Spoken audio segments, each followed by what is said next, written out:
खुशामदीद और अस्सलाम वालेकुम। मेरा नाम फारूक हुसैन शाह है और आप देख रहे हैं फ्रीलांस पाकिस्तान और ये है WordPress Spartans 300 mission 2019 series, absolutely free series for 3 months. इसमें हम देखेंगे वर्डप्रेस के कोडेक्स को from scratch, theme development, plugin development, और हम कोशिश करेंगे कि हम उस स्टेज पे पहुंच जाएं कि थीम फॉरेस्ट जैसे प्लेटफॉर्म के ऊपर मेरे और आपके थीम जो हैं वो सेल होने के लिए पड़े हों और हम एक काबिल भरोसा डेवलपर बन सकें और लोग हमारे साथ रब्ता करें, रजू करें और ये कहें कि हाँ, ये जो स्पार्टन्स 300 सीरीज थी, इस ट्रेनिंग से गुजरने वाले लोग इस वक्त वर्डप्रेस के रिलायबल डेवलपर्स हैं। So without further ado, let's get started. Okay Spartans, task number 50 और बूटस्ट्रैप का ये पार्ट 2 है।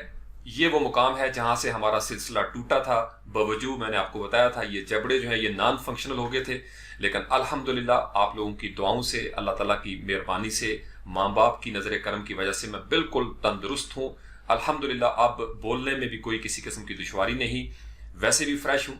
माँ बाप के पास गया, उनका दीदार हो गया, उनकी मुलाकात हो गई, वो जो बैटरी डाउन थी वो एकदम फिर से चार्ज हो गई है और नए जज्बे के साथ, नई लगन के साथ, नए वलवले और नई तड़प के साथ इंशाल्लाह स्पीड के साथ हम अपने वर्डप्रेस स्पार्टन्स 300 मिशन को अपने मंतकी अंजाम तक पहुंचाएंगे। नॉन स्टॉप 28 फरवरी तक हमने इस ट्रेनिंग को मरहलावार टास्क वाइज जिस तरीके से हमने शुरू किया था, इसको हम इंशाल्लाह वहां तक पहुंचाएंगे। बूटस्ट्रैप के बाद जेक्वेरी का क्रैश कोर्स है, मेरी कोशिश है इसकी रिकॉर्डिंग के बाद मैं वो भी कर लूं और आज रात को अगर लेट हो गया तो कल सुबह इंशाल्लाह जेक्वेरी का मुकम्मल क्रैश कोर्स, सिर्फ इतना जितनी आपको जरूरत है। फिर हम इंशाल्लाह मंडे, ट्यूसडे, वेडनेसडे, ये जो 3 दिन है इसी हफ्ते में जो कल से शुरू हो रहा है, 3 दिन पीएचपी को हमने देने हैं और इसी हफ्ते में फिर हमारी इंशाल्लाह वर्डप्रेस की थीम डेवलपमेंट की सीरीज जो है वो शुरू हो जाएगी, जिसका आपने असल में इंतजार किया और जिस मैसेज की वजह से, पैशन की वजह से आप लोग यहाँ पे आए। Thank you very much. मैं आपके कमेंट्स पढ़ता रहा लेकिन मैं रिस्पॉन्ड नहीं कर सका इन दिनों में, क्योंकि मैं बिल्कुल कट ऑफ था।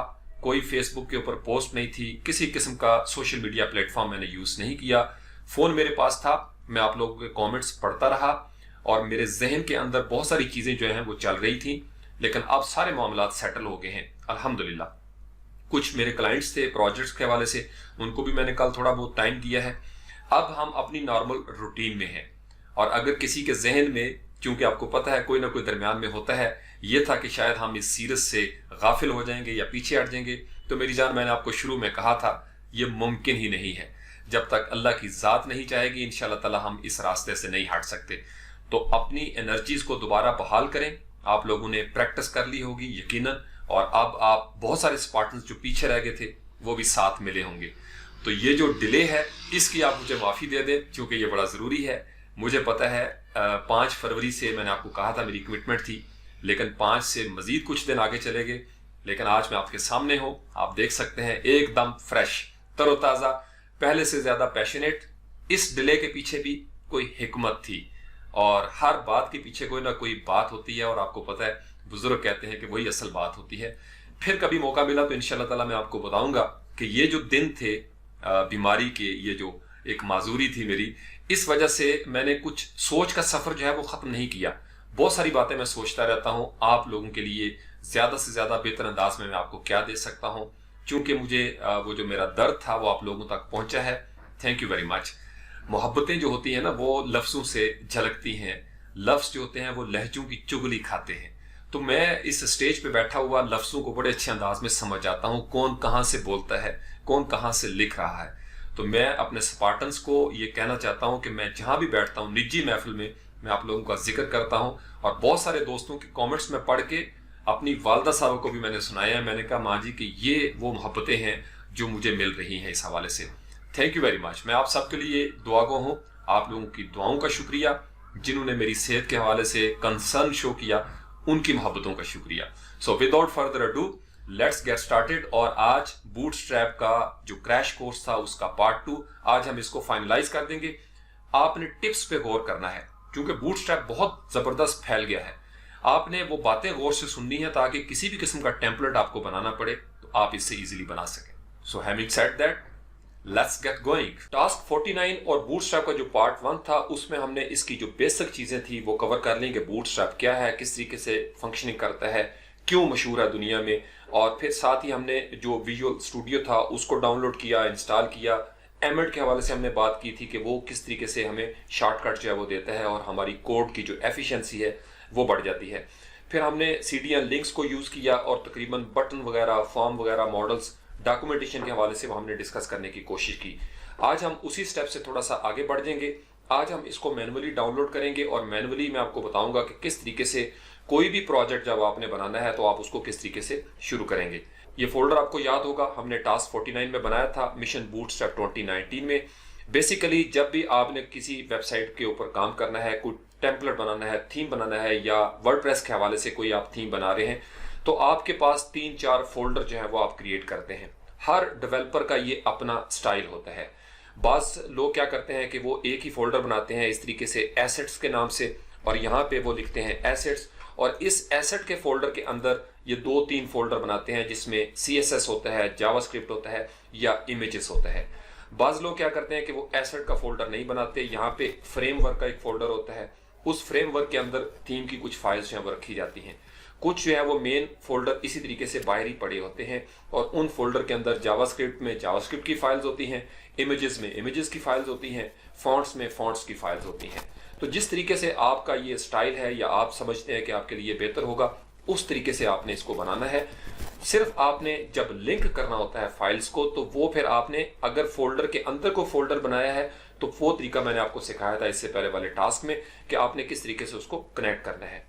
तो एसेट को हम यहाँ से डिलीट कर देते हैं और आज हम बूटस्ट्रैप को मैनुअली डाउनलोड करेंगे और उसको कनेक्ट करने की कोशिश करेंगे।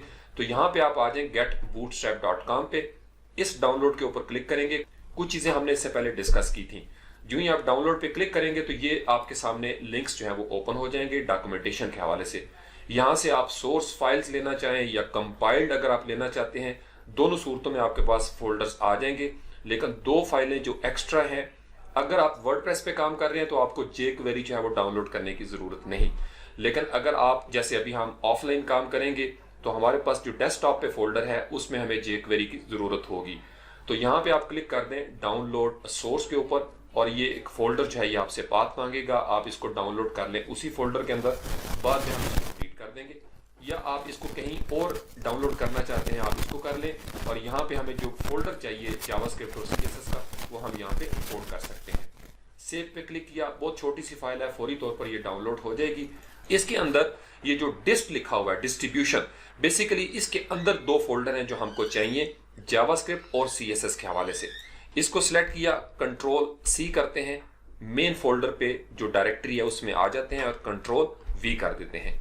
अब ये जो 2 फोल्डर हैं ये हमको ज़रूरत नहीं है, इनको हम सिलेक्ट करेंगे और इनको हम डिलीट कर देते हैं। अगर आप इनको रखना चाहें अपने किसी फोल्डर में तो आप इनको रख सकते हैं। CSS और जावास्क्रिप्ट के अंदर ये हम डिस्कस कर चुके हैं, बहुत सारी फाइल्स हैं। ये जो मैप बना हुआ है, नक्शा एक, ये बेसिकली SCS जो फाइल्स हैं वो क्रिएट करती हैं। इसके अंदर वेरिएबल्स हैं, मिक्सन्स, फंक्शंस या मेथड्स वगैरह वो हमें नजर आते हैं। आमतौर पर जो 2 फाइल्स हमको चाहिए होती हैं वो एक होती है bootstrap.min.css और जावास्क्रिप्ट के फोल्डर के अंदर जो js.min.js है, ये 2 फाइल्स हैं जो हमको चाहिए। तीसरी हमको चाहिए होती है जो jQuery, अगर आप वर्डप्रेस यूज नहीं कर रहे। अभी हम चूंकि टेम्पलेट बना रहे हैं HTML के अंदर, लिहाजा हमको jQuery की भी यहाँ पे जरूरत होगी, या हम CDN का लिंक चाहे वो यूज कर सकते हैं। और चौथा आपको चाहिए जो popper.js है। अगर आप विजुअल कोड के अंदर आए, जो इससे पहले हमने किया था, और आप स्क्रॉल करके नीचे आ जाए तो यहाँ पे एक है jQuery.min.js की फाइल, और इसी तरीके से popper.min.js है, और यहाँ पे है आपका bootstrap.min.js। ये जावास्क्रिप्ट की फाइल्स हैं जो आपके फुटर में यानी बॉडी के टैग के नीचे आएंगी, और आपको यहाँ पे यूज करना पड़ेगा जो इसका CSS के हवाले से है bootstrap.min.css, वो हेड टैग के अंदर जाएगी।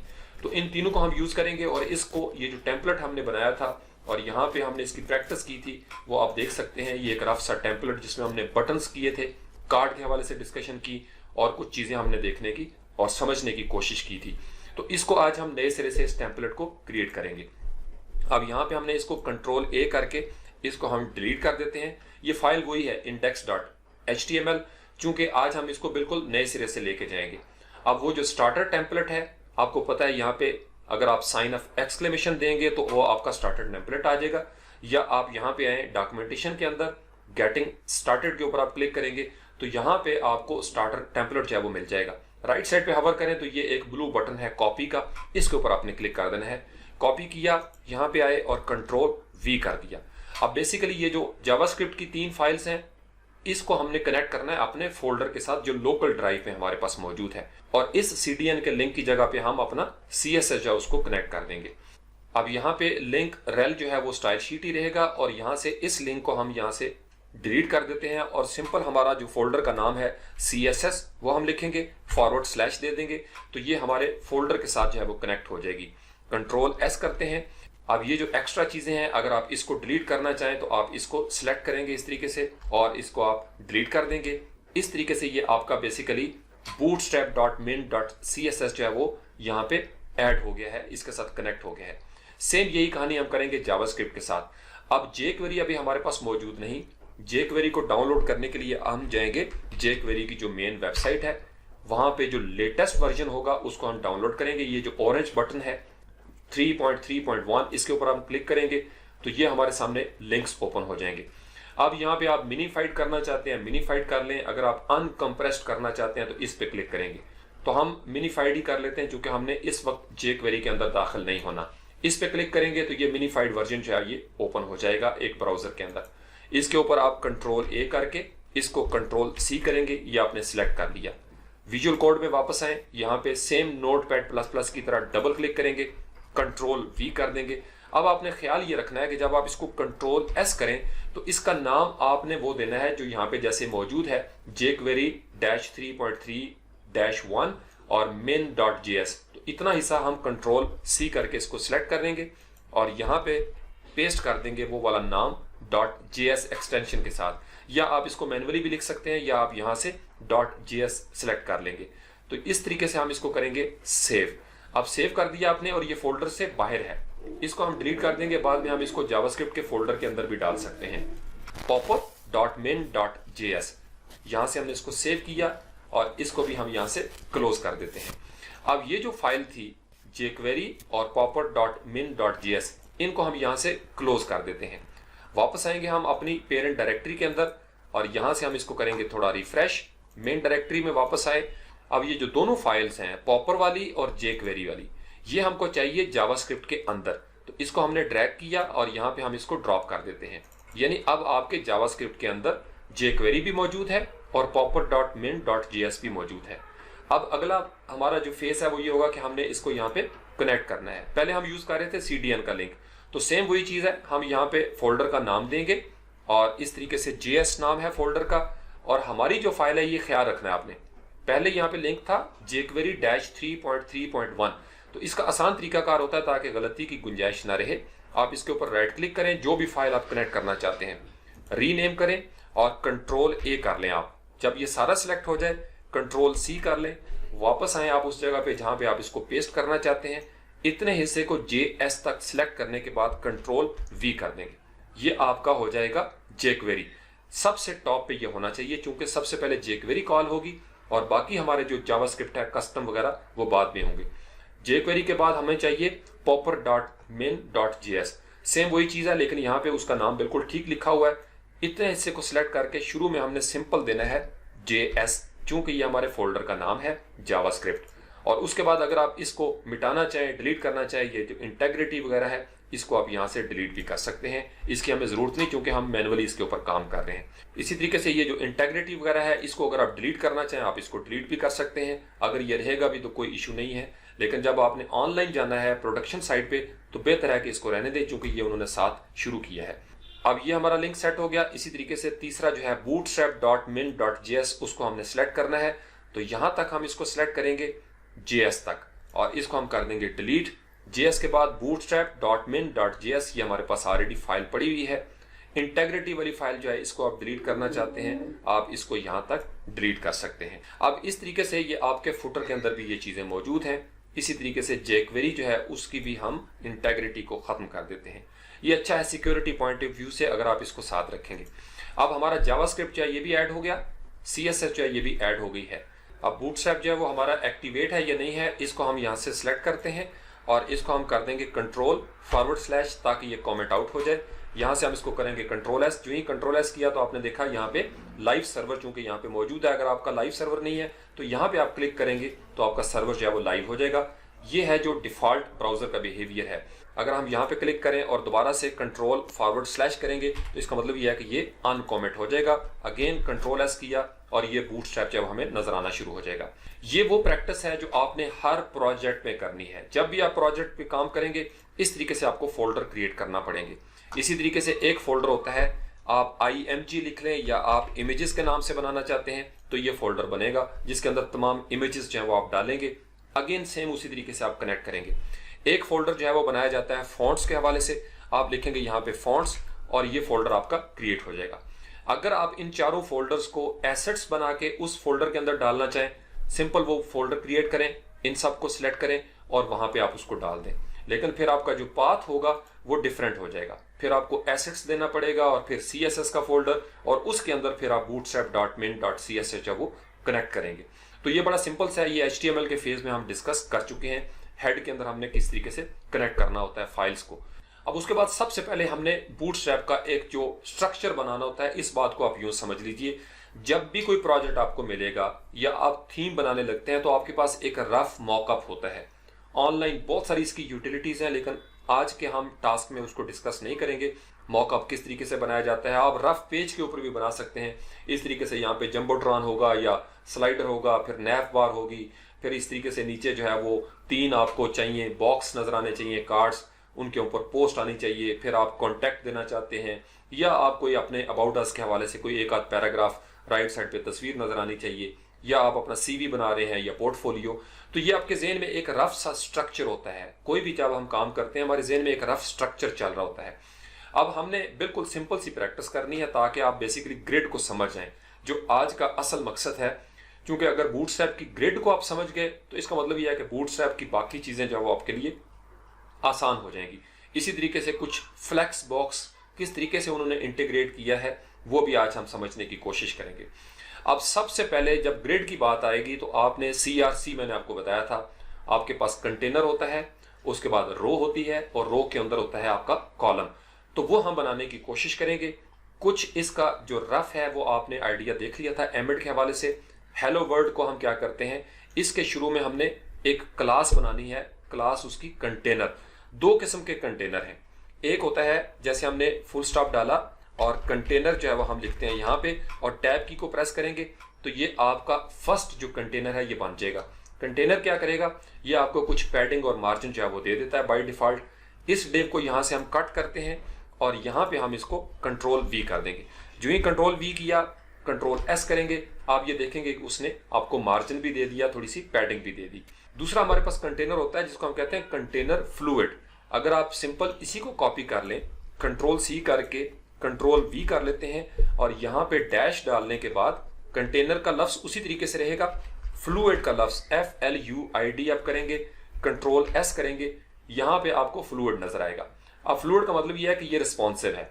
जो ही आप इसके ऊपर क्लिक करेंगे और इसको इस तरीके से आप छोटा करने की कोशिश करेंगे तो आप ये देखें ये उसका मोबाइल साइज है, ये टैबलेट वगैरह पे होता है और ये इसी तरीके से लार्ज स्क्रीन या लैपटॉप वगैरह चाहे उसकी स्क्रीन पे ये इस तरह नजर आएगा। इस पे ये पैडिंग थोड़ी बहुत होती है, मार्जिन वगैरह, लेकिन फ्लूइड का मतलब ये है कि ये 100% विड्थ पे चला जाता है और ऑटोमेटिकली रिस्पॉन्सिव अंदाज में ये छोटा हो जाता है। और ये जो कंटेनर है ये उसकी फिक्स विड्थ के साथ होता है। नॉर्मली हम इसी को यूज करते हैं क्योंकि इसके अंदर भी रिस्पॉन्सिवनेस है। तो इस फ्लूइड को हम यहाँ से डिलीट कर देते हैं। अब यहाँ पे एक बड़ी जबरदस्त चीज है जो आपने समझनी है। ये चीज आपको बटन में भी काम आएगी, बॉर्डर में भी काम आएगी, टेक्स्ट में भी काम आएगी। जब आपने कोई इंफॉर्मेशन देनी है और स्लाइड्स वगैरह आपने बनानी है उसके लिए भी काम आएगी। 4-5 चीजें हैं जैसे इन्फो है, डेंजर है, वार्निंग है, सक्सेस है। ये वो लफ्ज हैं जो आपको जगह जगह पे रिपीट करने पड़ेंगे। फर्ज कर लें ये जो डिव क्लास कंटेनर है ये आपने बना ली और इसके अंदर आपने एक हेडिंग टैग दे दिया। अगर मैं ये चाहता हूं कि इस डिव क्लास के नीचे कोई बैकग्राउंड भी आए तो सिंपल बैकग्राउंड के लिए बूटस्ट्रैप यूज करता है BG का लफ्ज। BG एब्रीविएशन है बैकग्राउंड के लिए। उसके बाद आप डैश डाल दें। डैश के बाद आप अगर आप यहाँ पे लिखते हैं प्राइमरी और उसके बाद कंट्रोल S करेंगे, आप ये देखेंगे कि उसने प्राइमरी कलर जो ऑलरेडी यहाँ पे बिल्ट इन है, अगर आप इसको राइट क्लिक करें तो ये ऑलरेडी इन्होंने किया क्या है, बूटस्ट्रैप ने दरअसल सारी वैल्यूज CSS के अंदर पहले से मौजूद हैं। आपने जब वो लफ्ज लिखना है यानी वो क्लास आपने देनी है तो बेसिकली वहां से सारा CSS जो है वो उठ के आ जाएगा। अगर आप इसको ओवरराइट करना चाहें तो फिर आप अपनी क्लास इसी के अंदर रहते हुए दे सकते हैं। फॉर एग्जांपल मैं यहाँ पे दे देता हूँ Spartans-BG, ये मैंने दे दिया, कंट्रोल S किया, नो चेंज, चूंकि अभी तक CSS के अंदर मेरी कोई वैल्यू यहाँ पे मौजूद नहीं है। अगर मैं अपना कस्टम CSS भी दूं तो फिर मुझे यहाँ पे कस्टम CSS जो है वो ऐड करना पड़ेगा, या अगर आप वर्डप्रेस में हैं तो custom.css में इस क्लास को आप एड्रेस करेंगे Spartans-BG, और उसके आगे जो भी कलर आप देना चाहें, ग्रेडियंट देना चाहें, कोई इमेज देना चाहें, वो ऑटोमेटिकली इसके पीछे आ जाएगा। तो फिलहाल हमें इसकी जरूरत नहीं है, ये आपने ऑलरेडी HTML और CSS के टाइम ये चीजें जो है वो सीख ली थी। अब कंट्रोल S किया। अब इस BG प्राइमरी के आगे अगर फर्ज कर ले हम लिख देते हैं BG info, कंट्रोल S करेंगे, ये इन्फो का कलर है। इसी तरीके से अगर फर्ज कर लें डेंजर का लफ्ज मैं लिख देता हूं यहाँ पे डेंजर, कंट्रोल S करूंगा तो ये बैकग्राउंड जो है वो रेड कलर का हो जाएगा। इसी तरीके से हमारे पास होता है वार्निंग का लफ्ज। अगर हम यहाँ पे वार्निंग का लफ्ज लिखेंगे और कंट्रोल S करेंगे तो वार्निंग के लिए ये येलो कलर जो है वो यूज होता है। ये ऐसी क्लास है जो आप चूंकि ऑलरेडी डिफाइन है, इसको आप किसी भी जगह पे यूज कर सकते हैं। इसी तरीके से ये जो टेक्स्ट है, फर्ज कर लें अगर मैंने BG वार्निंग की और मैं ये चाहता हूं कि इसका टेक्स्ट जो है वो किसी और कलर का हो, तो फिर मैं यहाँ पे क्या करूंगा, मैं क्लास दूंगा टेक्स्ट और उसके आगे मैं डैश डालूंगा और टेक्स्ट के आगे मैं लिख देता हूं लेट्स से कि इन्फो, कंट्रोल S किया।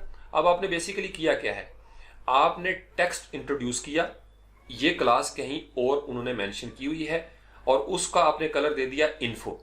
इन्फो का लफ्ज, वार्निंग का, डेंजर का, ये जहां भी इस्तेमाल होगा वो ऑटोमेटिकली इसका बिहेवियर जो है वो आपको नजर आना शुरू हो जाएगा। यहाँ पे अगर मैं टेक्स्ट को यहाँ पे फर्ज कर ले डेंजर कर देता हूं तो अब डेंजर आपको पता है रेड के लिए यहाँ पे यूज करते हैं, कंट्रोल S करेंगे ये रेड कलर का हो जाएगा। यानी आप किसी एक क्लास के अंदर डिफरेंट क्लासेस, अब यानी कंटेनर की क्लास अलग है, टेक्स्ट डेंजर की क्लास अलग है और BG वार्निंग की जो क्लास है वो अलग है। ये काम आप रो में भी कर सकते हैं, कॉलम के अंदर भी कर सकते हैं, इसी तरीके से बटन के अंदर भी कर सकते हैं। अगर किसी खास पैराग्राफ के अंदर आप इसी तरीके से क्लासेस दे देंगे तो इसके कलर भी उसके अकॉर्डिंगली चेंज हो जाएंगे। अगर आप इसके ऊपर राइट क्लिक करें तो हम इसका CSS जो है वो भी देख सकते हैं। अब यहाँ पे आप स्क्रॉल करके देखेंगे तो ये सारे कलर जो है उन्होंने ऑलरेडी डिफाइन किए हुए हैं। ब्लू है जो रूट का कलर, मैंने आपको बताया था वेरिएबल किस तरीके से रूट में हम डिफाइन करते हैं, ये सारी चीजें वहां पे CSS में मौजूद हैं। अगर हम इसको कस्टमाइज अंदाज में चेंज करना चाहें तो फिर हमारी यहाँ पे एक अपनी फाइल जो है वो हमें बनाना पड़ेगी, जो हम डिस्कस कर चुके हैं। फॉर एग्जाम्पल अगर इसका कलर जो है एलिमेंट स्टाइल में आप देते हैं बैकग्राउंड कलर, या सिर्फ कलर जो है मैं चेंज करता हूँ ब्लैक, और ब्लैक करूंगा तो आपने देखा वो ब्लैक हो गया। अगर फर्ज कर लें इसका बैकग्राउंड भी मैं चेंज करना चाहूँ तो मैं बैकग्राउंड कलर दूंगा और कोई भी कलर उसमें चेंज करूंगा और इसको अपनी क्लास के साथ कस्टम CSS में मैं ले जाऊंगा अपनी क्लास नेम के साथ, तो वो उसका ओवर रूल कर देगा, ओवरराइड कर देगा या ओवरराइड कर देगा। यानी बूटस्ट्रैप इस चीज की रिस्पेक्ट करेगा कि जो भी कस्टम क्लास आपने बनाई है वो उसकी रिस्पेक्ट करते हुए उसको अलाउ करेगा कि भाई आप आगे बढ़ जाएं, मैं पीछे हो जाता हूं। बट अगर कोई कस्टम क्लास नहीं है तो फिर बूटस्ट्रैप अपनी मर्जी जो है वहां पे करेगा। ये बुनियादी नुक्ता अगर आप समझ गए तो समझ लें कि आपने बूटस्ट्रैप को रॉक कर दिया है। यानी ये बेसिक कॉन्सेप्ट जो है वो बूटस्ट्रैप का ये है। आप इसकी क्लासेस को कहीं भी यूज कर सकते हैं। फिर इनकी क्लासेस के ग्रुप्स बने हुए हैं, जैसे मैंने आपको बताया BG है, BG का लफ्ज कॉमन रहेगा, इसके आगे वार्निंग, डेंजर, इन्फो वगैरह वगैरह ये यूज होगा। इसी तरीके से बटन है तो बटन के आगे मुख्तलिफ लफ्ज जो है वो नजर आएंगे। जैसे फॉर एग्जाम्पल डॉक्यूमेंटेशन में हम आते हैं और हम यहाँ पे सिर्फ लफ्ज लिखते हैं BG। आपने BG लिखा तो इसका मतलब यह है कि अब आप यूटिलिटीज में जाएंगे और बैकग्राउंड जो है इसको देखने की कोशिश करेंगे। तो इस पे हमने क्लिक किया। अब ये जो BG है primary, secondary, success, danger, warning, info, light और डार्क, ये 7-8 चीजें हैं, ये आप अपने ज़हन में रख लें।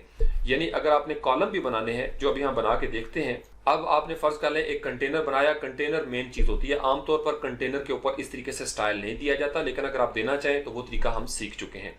तो यहां से एक्स्ट्रा क्लासेस जो हैं उनको हम डिलीट कर लेते हैं बैक स्पेस करके, कंट्रोल S किया। अब ये नॉर्मल जो कंटेनर का बिहेवियर है वो नजर आना शुरू हो जाएगा।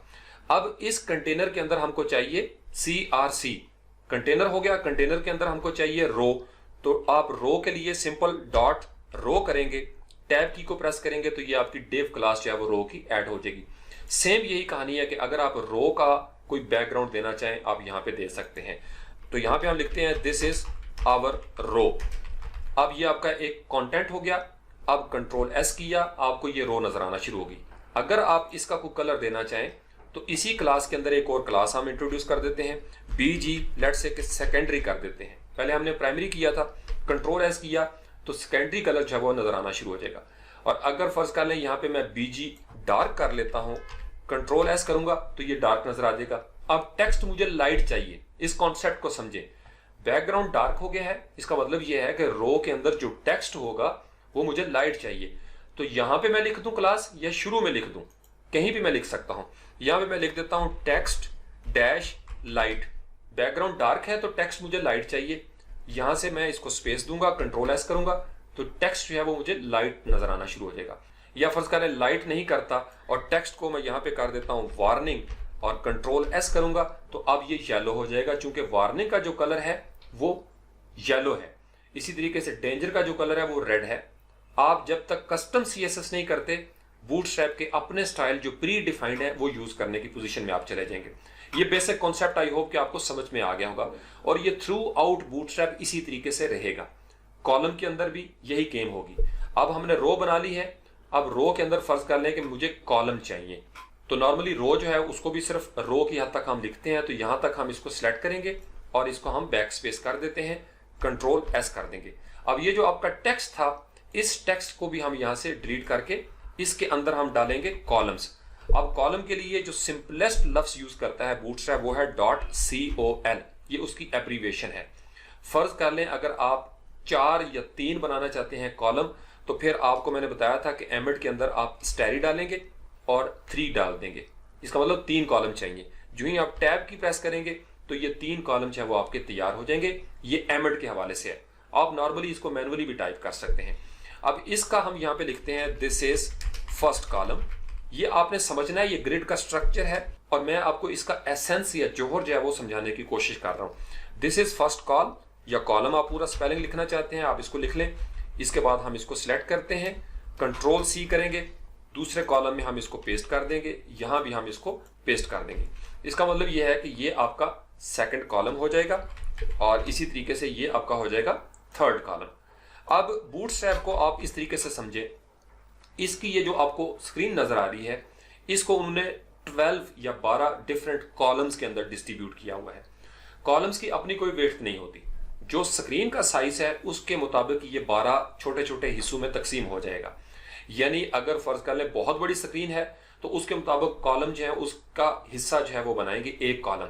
अगर छोटी स्क्रीन है, मोबाइल है और उसके ऊपर आपने 12 कॉलम की कोई ग्रिड बनाई है तो वो छोटे छोटे आपको नजर आएंगे। तो जितना साइज आपकी ग्रिड का होगा ओवरऑल जो आपने रखा हुआ है या आपकी स्क्रीन जिस पे आप देख रहे हैं उसके मुताबिक कॉलम्स जो है वो एडजस्ट हो जाएंगे। जो बूटस्ट्रैप 4 है उसमें उन्होंने एक तब्दीली की है, यानी अगर अब कोई चीज मेंशन नहीं है, सिर्फ कॉल का लफ्ज आपको नजर आता है, तो इसका मतलब ये मोबाइल के लिए है। चूंकि मोबाइल फर्स्ट जमाना चल रहा है, पहले होता था हम XS लिखते थे, एक्स्ट्रा स्मॉल, अब उसको हमें मेंशन करने की जरूरत नहीं। यानी जब कुछ भी नहीं लिखा हुआ, फर्ज कर लें अगर आपके पास .call का लफ्ज है, इसका मतलब दिस इज फॉर मोबाइल। लेकिन अगर आपने इसको मीडियम साइज के लिए यूज करना है, टैबलेट के लिए, तो आप MD लिखेंगे। ये एब्रीवेशन आप 4 याद रखें। XS इस्तेमाल होता था एक्स्ट्रा स्मॉल, MD इस्तेमाल होगा मीडियम के लिए, इसी तरीके से LG इस्तेमाल होता है लार्ज के लिए। XL जब नजर आए तो ये होता है एक्स्ट्रा लार्ज के लिए, जो आपकी डेस्कटॉप मशीन्स होती हैं, बड़ी स्क्रीन होती हैं, उसके लिए हमें मेंशन करना पड़ता है। तो यहां तक आप समझ गए, 12 कॉलम जो है वो इस तरीके से आपको नजर आएंगे। यहां से हमने इसको किया कंट्रोल S, ऑटोमेटिकली आपने देखा उसने एडजस्ट कर दिया, चूंकि एक रो के अंदर 3 कॉलम थे और ये तीनों के तीनों क्या है, मोबाइल के हवाले से हैं। यानी इसको अगर मैं रीसाइज करूं इस तरीके से, आप ये देखेंगे ये ऑटोमेटिकली उसने छोटा कर दिया। लेकिन चूंकि ये कॉलम है, अभी मैंने इसका ब्रेक पॉइंट मेंशन नहीं किया, मोबाइल पे मैं देखूंगा तो ये तीनों के तीनों कॉलम जो है वो इस तरीके से छोटे हो जाएंगे, श्रिंक कर जाएंगे और उनका जो डाटा होगा वो उसके अंदर रिस्पॉन्सिव रहेगा। लेकिन अगर मैं ये चाहता हूं कि मोबाइल साइज के अंदर, यानी ये जो आपको नजर आ रहा है मोबाइल, इस पे जब मैं देखूं तो ये कॉलम ऊपर नीचे आ जाए, तो फिर मुझे इसके लिए इसको मेंशन करना पड़ेगा कि ये कॉलम मुझे कितने नजर आने चाहिए। फिर मैं यहाँ पे लिखता हूँ कॉल डैश SM में करता हूँ, यानी ये कॉलम स्मॉल हो जाएगा और इसको मैं यहाँ पे कर देता हूँ लेट से 1। अब यहाँ से कंट्रोल S करूंगा तो आपने देखा कि वो जो पहला कॉलम था इसको मैंने स्मॉल ब्रेक पॉइंट दे दिया, यानी जब आप छोटी स्क्रीन पे इस कॉलम को देखें तो ये पूरा कॉलम एक जगह को घेर ले, वो जो 12 वाले थी उसकी जगह पे एक ही कॉलम नजर आए। सेम इसका मतलब यह है कि अगर मैं इस कॉलम के आगे भी SM-1 कर देता हूं, कंट्रोल S करूंगा, आपने देखा वो ऑटोमेटिकली उसने भी एडजस्ट कर दिया। अब तीसरे को भी मैं अगर कॉल डैश SM-1 करूंगा, कंट्रोल S करूंगा, तो ये तीनों के तीनों कॉलम छोटी स्क्रीन में इस तरीके से मुझे नजर आएंगे। अब इसको मैं जो ही एक्सपेंड करता हूं तो आपने देखा चूंकि मैंने उसको एक ही क्लास दी है और उसको सिर्फ स्मॉल के हवाले से मेंशन किया है, लिहाजा ये इस तरीके से मुझे नजर आना शुरू हो गया। अगर फर्ज कर लें ये जो लार्ज व्यू है, मैं ये चाहता हूं कि इस लार्ज व्यू के अंदर ये बिहेवियर ना रहे, तो फिर मैं क्या लिखूंगा, कॉल लिखा मैंने डैश MD यानी मीडियम साइज पे क्या बिहेवियर हो, -1 कर दूंगा, इसको मैं कंट्रोल S करता हूं। इसी तरीके से इस कॉल MD1 को मैं यहां से कंट्रोल C करता हूं और इन सब के आगे मैं इसको कंट्रोल V कर देता हूं। यानी अब आपकी दो क्लासेस जो हैं वो मौजूद हैं इस कॉल के अंदर। कंट्रोल S करूंगा। अब फर्ज कर लें आप ये चाहते हैं कि लार्ज, ये जो आपको नजर आ रहा है ये लार्ज व्यू है, इसके अंदर भी ये ऊपर नीचे नजर आए, यानी पूरे वाला कॉलम जो है वो कवर कर ले एक एक कॉलम जो है। तो यहां पे मैं तीसरी क्लास जो है वो इंट्रोड्यूस करवा देता हूं और यहां पे मैं लिखता हूं कॉल डैश LG-1। अब यहां पे आपने ख्याल ये रखना है कि मैं इसको कह ये रहा हूं कि लार्ज व्यू पोर्ट के अंदर एक कॉलम जो है वो नजर आए। कंट्रोल S किया, अब ये लार्ज है, नो चेंज। लेकिन अगर मैं यहां पे 12 कर दूं और कंट्रोल S करूंगा, अब यहां पे आप देखिएगा कि जो ही ये लार्ज पे जाएगा तो आपने देखा दिस इज फर्स्ट कॉलम। चूंकि लार्ज स्क्रीन के अंदर ये 12 के 12 जो हैं ये कवर कर लेगा एक, लेकिन जो ही मैं इसको स्मॉल करना शुरू कर दूंगा तो ये आप देखेंगे कि ऑटोमेटिकली वो नीचे आ गया, चूंकि MD के अंदर जो है वो हमने 1 दिया हुआ है। लेट्स से कि मैं इस MD को यहाँ पे 6 कर देता हूं, जो सेंटर वाला है, दिस इज सेकंड कॉलम, आपने इसका ख्याल रखना है। कंट्रोल S करूंगा, आपने ये नोट किया कि जो ही मैं मीडियम साइज पे आया स्क्रीन के अंदर तो ये जो कॉलम था दिस इज सेकंड कॉलम, ये हमको 6 कॉलम्स के ऊपर मुहित नजर आता है। छोटे पे जाएंगे अगेन उसी तरीके से नजर आ जाएगा, चूंकि स्मॉल में ये इस तरीके से नजर आ रहा है। अब हमने टोटल करने हैं 12, ये ख्याल रखें। अब बजाय इसके कि एक एक कॉलम को दूं तो मैं 12 को अगर स्मॉल पे लेके जाना चाहता हूं तो इसको मैं 4 लिखूंगा और 4 जमा 4 8 हो गए। इसी तरीके से इसके अंदर भी मैं 4 जो है वो दे देता हूं और यहां से करता हूं कंट्रोल S। अब उसने क्या किया, अब उसने 4 कॉलम जो है वो स्मॉल साइज पे इस तरीके से दे दिए और जो ही आप आगे जाएंगे ये ऑटोमेटिकली उसके अंदर क्या होगा, छोटे स्मॉल साइज में चूंकि ये एडजस्ट नहीं हो सकता लिहाजा वो कॉलम ऊपर नीचे स्टैक कर देंगे। इसी तरीके से आप इसको एक्सपेंड करेंगे, अगेन ये दूसरी क्लास जो है वो एक्टिवेट हो जाएगी। आप आगे जाएंगे, मेन क्लास जो है वो एक्टिवेट हो जाएगी। अब ये जो आपने MD6 किया था और यहाँ पे आपको MD नजर नहीं आता, फर्ज कर लें इसका भी MD जो है मैं कर देता हूँ 4। अब 6 MD यहाँ पे है, 4 यहाँ पे है, 6 और 4 हो गए 10, पीछे कितने रह गए 2। इसका मतलब यह है कि अगर मैं 2 मेंशन नहीं भी करता तो जो तीसरा कॉलम होगा वो ऑटोमेटिकली 2 कॉलम पे चला जाएगा। जो ही मैंने यहां से इसको कंट्रोल S करना है, ये आपके 2 कॉलम, एक आपका चला जाएगा 4 पे, एक चला जाएगा 6 पे और जो रह गया है वो 2 कॉलम पे है। अगर मैं उसको मेंशन कर देता हूं लेट्स से, क्योंकि अभी MD1 है, 2 मेंशन करूंगा, कंट्रोल S करूंगा, आप ये देखेंगे ये 2 कॉलम पे चला जाएगा और ये किस पे हो रहा है, MD के अंदर यानी मीडियम साइज में। लेकिन जो ही मैं लार्ज में जाता हूं तो लार्ज पे आप देखेंगे कि ये एक कॉलम है और नीचे वाले जो 2 हैं वो आपको 2 जगह पे नजर आएंगे। यहाँ पे मैं कंट्रोल V कर देता हूँ, स्पेस दे देता हूँ और वार्निंग की जगह पे यहाँ पे मैं लिख देता हूँ लेट्स से प्राइमरी और यहाँ पे मैं लिख देता हूँ इन्फो, या डेंजर अगर मैं लिखना चाहूँ मैं डेंजर लिख देता हूँ। कंट्रोल S करूंगा, ये तीनों के अंदर कलर आ जाएंगे, यानी ये आपकी क्लासेस ऑलरेडी डिफाइन है। सेम वही कहानी है कि अगर आप टेक्स्ट को करना चाहेंगे आप यहाँ पे आगे क्लास देंगे टेक्स्ट और लेट्स से कि इसके आगे मैं लिख देता हूँ इन्फो, कंट्रोल S करेंगे तो इन्फो वाला कलर जो है वो टेक्स्ट का नजर आना शुरू हो जाएगा। इसी तरीके से कुछ डिस्प्ले के हवाले से भी क्लासेस होती हैं। अगर लेट्स से कि मैं इसी के आगे एक और क्लास देना चाहूँ डिस्प्ले 1, ये नई क्लासेस इन्होंने इंट्रोड्यूस करवाई हैं और यहाँ से मैं इसको कंट्रोल S कर दूंगा तो आप ये देखेंगे कि डिस्प्ले 1 का एक फॉन्ट साइज उन्होंने डिफाइन किया हुआ है, लिहाजा वो इस तरीके से साइज जो है वो नजर आना शुरू हो जाएगा। कंट्रोल जी करके इसको वापस हम लेके जाते हैं, कंट्रोल एस किया, अगेन सेम वही कहानी जो है वो नजर आना शुरू हो जाएगी। तो बेसिकली बूटस्ट्रैप का जो ग्रिड स्ट्रक्चर है वो इस तरीके से काम करता है। अब ये आपकी एक रो है, फर्ज करें इन कॉलम्स के अंदर मैं मजीद कोई कॉलम बनाना चाहता हूं तो उसके लिए हम यूज करते हैं लफ्ज नेस्टिंग। नेस्टिंग का मतलब एक रो के अंदर मजीद रोज या एक कॉलम के अंदर मजीद रोज। तो जब आपने नेस्टिंग करनी होती है इस कॉलम के अंदर, फर्ज कर ले मैं मजीद कॉलम ऐड करना चाहता हूं, तो फिर इस डिव के अंदर मैं क्या करूंगा, यहां से मैं एंटर करता हूं और इसके अंदर एक और रो बना लूंगा। तो फिर यहां पे डॉट ROW करूंगा और टैब की जो है प्रेस कर दूंगा और इस रो के अंदर मैं बनाता हूं अगेन डॉट कॉल किया, टैब की को प्रेस कर दिया और यहां पे मैं लिख देता हूं this is nested column, control S करूंगा। अब आपने देखा ये उसके अंदर नेस्टिंग हो गई, यानी उस कॉलम के अंदर जब मुझे कॉलम देना है तो फिर मैं नेस्टेड यूज करूंगा। देखना चाहें कि ये हमारा फंक्शन ठीक है या नहीं, तो मैं इसका बीजी दे देता हूं। लेट्स से कि यहाँ पे डेंजर हम कर लेते हैं, या अगर आप बीजी डार्क करेंगे तो ये डार्क हो जाएगा, कंट्रोल एस किया, ये बीजी डार्क हो गया। अब मैं ये चाहता हूं कि इस डार्क के ऊपर लफ्ज जो है वो व्हाइट नजर आए, तो क्या होगा, टेक्स्ट लाइट हो जाएगा। तो मैं यहाँ पे लिखूंगा text dash light, control S करूंगा तो टेक्स्ट आपका लाइट नजर आना शुरू हो जाएगा। तो अगर आप यहां तक समझ गए तो इसका मतलब यह है कि आपने बूटस्ट्रैप को गले से पकड़ लिया है। बूटस्ट्रैप की मेन कहानी जो है वो यही है। फिर इसके बाद आती है यहाँ पे ऑफ सेटिंग करना। ऑफ सेट का मतलब होता है, फर्ज कर लें अगर आप चाहते हैं कि यहाँ पे एक कॉलम है, दरमियान में कुछ गैप हो और फिर एक कॉलम नजर आए, या दो एक तरफ नजर आए और लेफ्ट साइड पे एक कॉलम नजर आए, तो उसके लिए हम ऑफ सेट का लफ्ज यूज करते हैं। अब फॉर एग्जाम्पल इस मेन रो के अंदर ये 3 कॉलम थे, मैं ये चाहता हूं कि ये जो तीसरा कॉलम है इसको कोई ऑफसेट मिले, तो फिर मैं उसके लिए लफ्ज यूज करूंगा ऑफसेट, वो भी एक क्लास है।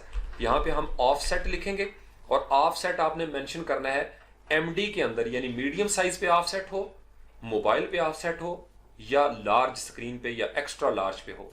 तो जब आप लफ्ज देखें MD या SM या LG, तो इसका मतलब ये है कि ये जो व्यू पोर्ट होगा, ब्रेक पॉइंट, यानी स्क्रीन जितनी होगी उसके मुताबिक आपको ये नजर आएगा। तो अब लेट्स से कि ऑफसेट MD के ऊपर यानी मीडियम साइज में मैं ये चाहता हूं कि यहाँ पे 2 नजर आए और यहां से मैंने इसको स्पेस दी, कंट्रोल S कर दिया। अब यहाँ पे हम देखेंगे तो इसका ऑफसेट जो है इस तरीके से कायम रहेगा। राइट साइड पे हम लेके जाते हैं, बाकी सारी उसी तरीके से क्लासेस जो है वो एक्टिवेट रहेंगी। तो इस तरीके से बूटस्ट्रैप की क्लासेस जो है वो एक दूसरे के साथ मिलकर जाती हैं। फर्दर आप इसके बारे में प्रैक्टिस करना चाहें, यहाँ पे आप आके लिखेंगे, सिंपल आपने लिखना है ऑफसेट, तो आप ये देखेंगे कि सारा कुछ इसके अंदर मौजूद होगा। Grid system, reordering, offsetting columns, यहाँ पे हम क्लिक करेंगे। अब यहाँ पे आप पढ़ सकते हैं कि किस तरीके से आपने गैप देना है। अब हम जल्दी से एक रफ टेम्पलेट जो है वो क्रिएट करने की कोशिश करेंगे, बिल्कुल सिंपल सा। असल जो टेम्पलेट होगा वो हम उस वक्त क्रिएट करेंगे जब हम वर्डप्रेस की ट्रेनिंग जो है वो शुरू करेंगे, तो HTML का मुकम्मल एक थीम या टेम्पलेट जो है वो हम क्रिएट करेंगे। अभी चूंकि 40 मिनट से ऑलरेडी ये ज़्यादा हो चुका है, मैं जल्दी कोशिश करूंगा कि आपको बेसिक कॉन्सेप्ट जो है वो समझ में आ जाए। तो ये आपके पास एक रफ सा था जो हमने बनाया।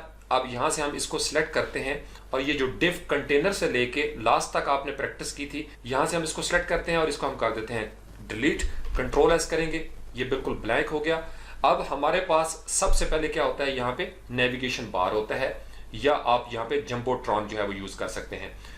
बूटस्ट्रैप का जंबोट्रॉन का मतलब यह है कि मेन इमेज या मेन हेडर आपको देना चाहते हैं, उसके ऊपर आप बटन देना चाहते हैं। इसका फलसफा जो है वो आप समझ लेंगे, फिर आप इसको किसी भी जगह पे यूज कर सकते हैं। फॉर एग्जाम्पल हम बूटस्ट्रैप का जो जंबोट्रॉन है उसको मेन पे यूज करना चाहते हैं, तो यहाँ पे हम आते हैं सर्च में और यहाँ पे हम लफ्ज लिखते हैं जंबो। जो ही आप जंबो लिखेंगे तो जंबोट्रॉन जो है वो लफ्ज कंपोनेंट्स में आपको नजर आ जाएगा। इसके ऊपर हम क्लिक करेंगे और यहाँ से ये जो हेलो वर्ड वाला है, ये आपका रफ कोड आपको नजर आएगा। आप यहाँ से इसको कॉपी कर सकते हैं और यहाँ पे हम लाके इसको कंट्रोल V कर देंगे। जो ही आपने कंट्रोल V किया, कंट्रोल S करेंगे और यहाँ पे आके आप देखेंगे ये रिफ्रेश हो जाएगा और जंबोट्रॉन जो है वो आपको इस तरीके से नजर आना शुरू हो जाएगा। अब आप इसके पीछे अगर फर्ज कर लें कोई इमेज लगाना चाहते हैं बैकग्राउंड में, तो आप इजीली इसका इमेज भी लगा सकते हैं। अब यहाँ पे उन्होंने क्या किया, डिव क्लास बनाई जंबोट्रॉन। लेट्स से कि मैं इसको जो हमने पहले किया था बीजी के हवाले से, अगर फर्ज कर लें इसका बीजी जो है वो मैं देना चाहता हूँ लाइट, मैं लाइट लिखूंगा, कंट्रोल एस करूंगा, तो अब आपको इसके पीछे लाइट बीजी नजर आएगा। या फॉर एग्जांपल अगर मैं यहाँ पे बीजी डार्क कर लेता हूं, कंट्रोल एस करूंगा, तो अब ये जो जंबोट्रॉन है इसका बैकग्राउंड डार्क हो जाएगा। जब बैकग्राउंड डार्क हो गया तो टेक्स्ट हमें लाइट चाहिए, तो फिर हम क्या करेंगे, यहाँ पे हम लिखते हैं text dash light, control S करेंगे। अब टेक्स्ट जो है वो आपको लाइट नजर आना शुरू हो जाएगा। इतना इजी है। अब यहाँ पे आप टेक्स्ट बदली करना शुरू कर दें, या आप यहाँ पे कुछ और ऐड करना चाहते हैं। ये जो बटन है फर्ज कर लें, अब आप यहाँ पे देखें तो बटन का उन्होंने क्या किया, शुरू में हम लिखेंगे बटन, हर एक के शुरू में, उसके बाद बटन है और बटन के बाद डैश प्राइमरी है। अगर आप इस प्राइमरी की जगह पे फर्ज कर लें डेंजर का लफ्ज लिख देंगे तो इसका कलर चेंज हो जाएगा। इसी तरीके से बटन डेंजर के बाद एक और क्लास है बटन लार्ज, यानी अगर आप यहाँ पे फर्ज कर लें MD लिख देते हैं तो इसका मतलब यह है कि बटन मीडियम साइज का जो है वो नजर आना शुरू हो जाएगा। कंट्रोल एस किया, ये साइज छोटा हो गया।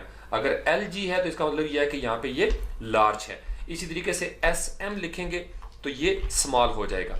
इसी तरीके से अगर फर्ज कर लें आप इसकी कोई आउटलाइन देना चाहते हैं तो फिर बटन आउटलाइन आप लिखेंगे, और आउटलाइन किस कलर की हो डैश डालेंगे। फर्ज कर लें मैं यहाँ पे वार्निंग की देना चाहता हूँ, वार्निंग करूंगा तो येलो आउटलाइन जो है वो नजर आना शुरू हो जाएगी। कंट्रोल एस करेंगे, ये बटन इस तरीके से आपको नजर आना शुरू हो जाएगा। और यहाँ पे ये जो बटन डेंजर है, अगर फर्ज कर लें इस क्लास को मैं यहाँ से कट कर लेता हूँ और कंट्रोल एस करूंगा, अब आपका ये इस तरीके से नजर आना शुरू हो जाएगा। चूंकि जब बटन डेंजर आपने लिखा था तो इसका BG जो है वो हमें नजर आना शुरू हुआ। कंट्रोल एस किया, अब इसकी जो हवर स्टेट है इसको आप चेंज करना चाहें तो आप इसको भी इजीली चेंज कर सकते हैं। टेक्स्ट बदली करना चाहते हैं, टेक्स्ट आप यहाँ से बदली करेंगे, टेक्स्ट यहाँ पे चेंज हो जाएगा। अब यहाँ पे किसी स्पार्टन ने क्वेश्चन पूछा था कि सर ये एरिया क्या होता है, ARIA। ये आपको बूटस्ट्रैप में दो लफ्ज नजर आएंगे, एक SR और एक एरिया। एरिया ये होता है कि एक्सेसिबल रिच इंटरनेट एप्लीकेशंस। इसको आप यूं समझ लें कि जहां पे एजेक्स या जावास्क्रिप्ट यूज होता है, और जो डिसेबिलिटीज के साथ लोग होते हैं, जो इस तरीके से आंखों से देख नहीं सकते, स्पेशल पीपल, वो स्क्रीन रीडर की मदद से उसको समझ सकते हैं कि अब यहाँ पे जावास्क्रिप्ट का या एजेक्स का कौन सा बिहेवियर है। यानी एरिया के आगे जो भी चीज लिखी होगी वो वहां पे इजीली उसको एक्सेस कर सकेंगे बगैर उसको देखे हुए। इसी तरीके से अगर कोई लफ्ज SR ओनली है तो वो सिर्फ स्क्रीन रीडर के लिए है। अब इसी तरीके से जंबोट्रॉन के नीचे फर्ज कर लें हम नैव बार जो है वो देना चाहते हैं, तो ये भी एक पूरा ग्रुप है बूटस्ट्रैप के अंदर। तो जो ही हम वापस आते हैं डॉक्यूमेंट के अंदर और यहाँ पे मैं लफ्ज लिखता हूँ नैव बार, तो ये आपको पूरी नैव बार जो है वो बनी बनाई नजर आ जाएगी। फिर आप इसको चेंज कर सकते हैं। अब इसके अंदर मुख्तलिफ टैग्स हैं, ये पूरा ग्रुप मैंने आपको बताया कि ग्रुप्स की सूरत में आप इसको याद रखेंगे, फिर आपको समझ में आ जाएगा। इसके ऊपर हम क्लिक करेंगे तो नैव बार के बारे में टोटल चीजें कि ये कैसे काम करता है, कौन कौन सा कंटेंट इसके अंदर दे सकते हैं, जैसे नैव बार डैश ब्रांड है, नैव बार सबके शुरू में लगेगा। अब इसको यहाँ से हम कॉपी करते हैं, वापस आते हैं अपने इस टेम्पलेट के अंदर और यहाँ पे जिस जगह पे हमने जंबोट्रॉन लगाया था कंट्रोल V कर देते हैं। कंट्रोल S किया तो ये ऑटोमेटिकली रिफ्रेश हो गया। अब आपको ये नैव बार जो है वो नजर आना शुरू होगी। इसको हम जो ही एक्सपेंड करेंगे तो आप ये देखेंगे लार्ज स्क्रीन पे ये इस तरीके से नजर आएगा। यहाँ पे हम अपना लोगो जो है वो भी लगा सकते हैं स्पैन के टैग के साथ। ये आपका सर्च बटन है। इसी तरीके से ये ड्रॉप डाउन इसमें बने हुए हैं। आप इसका लिंक चेंज करना चाहें, जो ही आप इसको राइट साइड पे थोड़ा सा स्क्रॉल करते हैं ये मीडियम साइज पे नजर आएगा। मोबाइल पे आप गए, इसके ऊपर आप क्लिक करेंगे, ये आपको पूरी नैव बार जो है वो नजर आना शुरू हो जाएगी। सेम ये कहानी जो है इसके साथ होगी अगर फर्ज कर लें इसका बैकग्राउंड आप डार्क करना चाहते हैं। शुरू में मैंने आपको बताया था BG डार्क है या नैव बार डार्क, इसका यहाँ पे लफ्ज मौजूद है। ये पूरी क्लासेस के ग्रुप हैं। अगर आप इसको स्क्रॉल करें और इसको रीड करके नीचे तक आ जाएंगे तो इन्होंने डिटेल में बताया हुआ है कि आपने ब्रांड कहाँ पे यूज करना है। लोगो आप लगाना चाहते हैं तो स्पैन की ये जो क्लास है ये आपको यूज करनी पड़ेगी। और अगर आप इसका बैकग्राउंड डार्क करना चाहते हैं तो यहाँ पे हम आएंगे शुरू में जहाँ पे नैव बार लिखा हुआ है। अब यहाँ पे है नैव बार लाइट। फर्ज कर लें इस नैव बार लाइट को मैं डार्क कर देता हूँ तो फिर मुझे BG जो है वो भी डार्क करना पड़ेगा और इसको भी मैं कर देता हूँ डार्क। कंट्रोल S करूंगा, अब क्या हो जाएगा, अब मेरी जो बैकग्राउंड है वो भी डार्क हो गई और इस तरीके से ये आपको नजर आना शुरू हो जाएगा।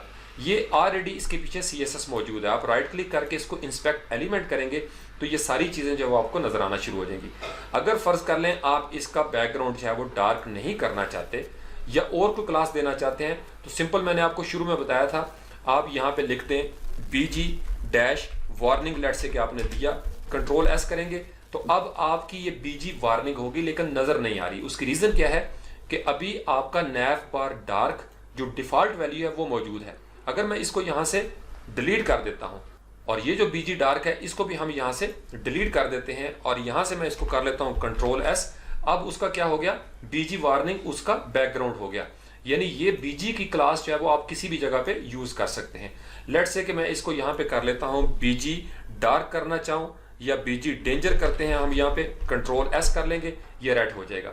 या आप अगर यहाँ पे फर्ज कर लें बीजी डार्क करते हैं, कंट्रोल एस कर लेंगे तो ये डार्क बीजी जो है वो आपको नजर आना शुरू हो जाएगा।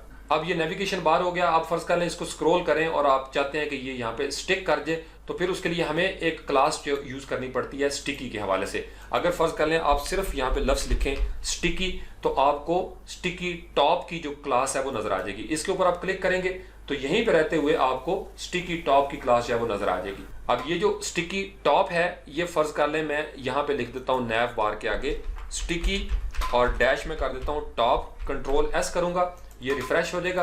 अब जब मैं इसको स्क्रॉल करूंगा, अभी चूंकि डाटा मौजूद नहीं है, फर्ज कर ले मैं इसके नीचे भी कोई डाटा देना चाहता हूं तो फिर मुझे यहाँ पे स्लाइडर जो है वो देना पड़ेगा।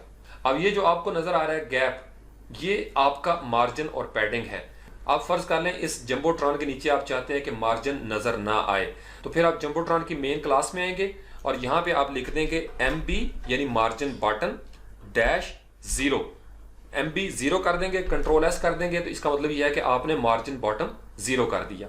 या अगर आप मार्जिन बॉटम 1 कर देंगे, कंट्रोल एस करेंगे, तो ये आपका मार्जिन बॉटम 1 जो है वो आपको नजर आना शुरू हो जाएगा। बाकी सारा बिहेवियर जो है वो उसी तरीके से नजर आएगा। अब मैं ये चाहता हूं कि इसके नीचे स्लाइडर आए, बूटस्ट्रैप में जाऊंगा और यहाँ पे मैं लफ्ज लिखता हूँ स्लाइडर या कैरेसल। कैरेसल का लफ्ज जो है वो यूज होता है स्लाइडर के लिए। यहाँ पे एग्जाम्पल के ऊपर क्लिक किया। अब इसमें से जो भी स्टाइल आपको चाहिए आप इसके इमेजेस डाउनलोड करें, इमेजेस के फोल्डर में रखें, वहां से आपको पता ही है किस तरीके से आपने लिंक करना है। अगर आपको ये स्टाइल पसंद है आप ये कर सकते हैं। अब साथ साथ उन्होंने एग्जांपल दी हुई है। फर्ज कर लें हमने ये वाला स्लाइडर जो है वो यूज करना है, तो हम इसका कोड जो है वो कॉपी करेंगे, यहाँ पे आएंगे अपने डॉक्यूमेंट के अंदर कंट्रोल V कर देंगे और उसके बाद कर देंगे कंट्रोल S, तो ये हमें स्लाइडर जो है वो यहाँ पे नजर आना शुरू हो जाएगा। अब चूंकि हमारे पास ये इमेज मौजूद नहीं है, अगर मैं यहाँ पे इसका इमेज लगाना चाहूँ तो मैं उसका कोई पाथ दूंगा। अब यहाँ पे आके देखें तो ये उन्होंने इमेज सोर्स जो है वो डैश डैश कर दिया है। अगर फर्ज कर लें मैं यहाँ पे इमेजेस डाउनलोड कर लेता हूँ तो फिर इमेजेस के फोल्डर का पाथ दूंगा और उसके आगे इमेज का नाम दे दूंगा। लेकिन हम जल्दी से इसको पिक्साबे जो है उससे कुछ इमेजेस जो है वो ले लें ताकि आपको एग्जाम्पल की समझ आ जाए। यहाँ पे लिखा हुआ है डी ब्लॉक, डिस्प्ले ब्लॉक है और ये इन्होंने नई क्लासेस इंट्रोड्यूस करवाई हैं। W100 का मतलब 100% वेट जो है, अगर 25 होगा तो 25% वेट जो है वो नजर आ जाएगी। फर्ज कर लें ये वाला इमेज है, इसको हम यहाँ से राइट क्लिक करते हैं, ओपन कर लेते हैं। इसको भी राइट क्लिक किया। ये आप अपने पास डाउनलोड करके भी इसकी प्रैक्टिस जो है वो कर सकते हैं। इसके बारे में मैंने आपको बताया था। यहाँ से आप इसको राइट क्लिक करें और कॉपी इमेज एड्रेस कर लेते हैं सिर्फ प्रैक्टिस से के लिए। आप फर्ज कर लें इतनी जगह पे मैं कंट्रोल V कर देता हूँ, कंट्रोल S करूंगा। अब ये जो मेरा था यहाँ पे एक इमेज है वो नजर आना शुरू हो गया और ये एरोज भी इसके साथ मौजूद हैं। क्योंकि एक ही इमेज है लिहाजा वो एक ही नजर आएगा। और एक और इमेज है वो मैं यहाँ से कंट्रोल V कर दूंगा। इसी तरीके से इसको मैं राइट क्लिक करता हूँ, कॉपी इमेज एड्रेस करूंगा और यहाँ पे इमेज एड्रेस में तीसरा इमेज है मैं उसको कंट्रोल V कर देता हूँ, कंट्रोल S करूंगा। अब मेरा ये जो स्लाइडर है इसके अंदर 3 इमेजेस हैं। यहाँ से मैं इसको देख भी सकता हूँ इजीली, या इसके ऊपर मैं क्लिक करूंगा तो इस तरीके से भी स्लाइडर मेरा जो है वो आगे पीछे जाना शुरू हो जाएगा। आप इसको डबल क्लिक करके देख सकते हैं। ये बड़ी ज़बरदस्त रिस्पॉन्सिव अंदाज में ये साइड जो है वो आपको नजर आएगी। आप फर्ज कर लें इसको मैं यहाँ से निकालता हूँ और इसको मैं छोटा करता हूँ और इसको रिस्पॉन्सिव अंदाज में मैं देखने की कोशिश करूँगा तो आप ये देखेंगे बड़े खूबसूरत अंदाज में ये इमेजेस जो हैं वो इस तरीके से छोटे या बड़े जो हैं वो होते चले जाएंगे। ये मोबाइल पे व्यू नजर आएगा, इस तरीके से नैव बार नजर आएगी। इसी तरीके से नीचे अगर आप कार्ड्स लगाना चाहें तो कार्ड्स का हम इससे पहले 49 में थोड़ी सी प्रैक्टिस कर चुके हैं। बहुत सिंपल है, जो चीज़ आपको चाहिए बूटस्ट्रैप के डॉक्यूमेंटेशन के अंदर आप यहाँ पे आके लिखेंगे। कार्ड्स आपने बनाने हैं, कार्ड्स का लफ्ज़ लिखेंगे और यहाँ से आप इसको एंटर कर देंगे। ये सारे कार्ड्स हैं वो आपको नज़र आना शुरू हो जाएंगे। किसी भी एक कार्ड को आप यहाँ से उसका कोड लें, कॉपी करें और उसको यहाँ पे जाके विजुअल कोड के अंदर, बिल्डर के अंदर आप उसको पेस्ट कर देंगे। वो सारी चीज़ें जो हैं वो आपको डिस्प्ले होना शुरू हो जाएंगी। फिर अकॉर्डिंगली आप उसके अंदर अपनी मर्जी से कंटेंट चेंज कर लें। आप उसकी रोज़ और कॉलम जो है उसको चेंज कर लें। फ्लेक्स के हवाले से कुछ चेंज करना चाहते हैं वो भी आप इजीली वहाँ से चेंज कर सकते हैं। इसको हम रिफ्रेश करते हैं। इन कार्ड्स को आप इसी तरीके से कॉलम्स के अंदर अगर आप देना चाहते हैं आप इनको इजीली दे सकते हैं। अब इन कार्ड्स के अंदर भी उसी तरीके से सेम वही कहानी है, बीजी डार्क उन्होंने किया और MB3 का मतलब मार्जिन बॉटम 3, यानी बहुत आसान है बूटस्ट्रैप के अंदर टेम्पलेट को क्रिएट करना। लेकिन जब हम पूरा टेम्पलेट एक बनाएंगे फिर आपको मजीद आइडियाज जो है वो इससे मिल जाएंगे। Thank you very much.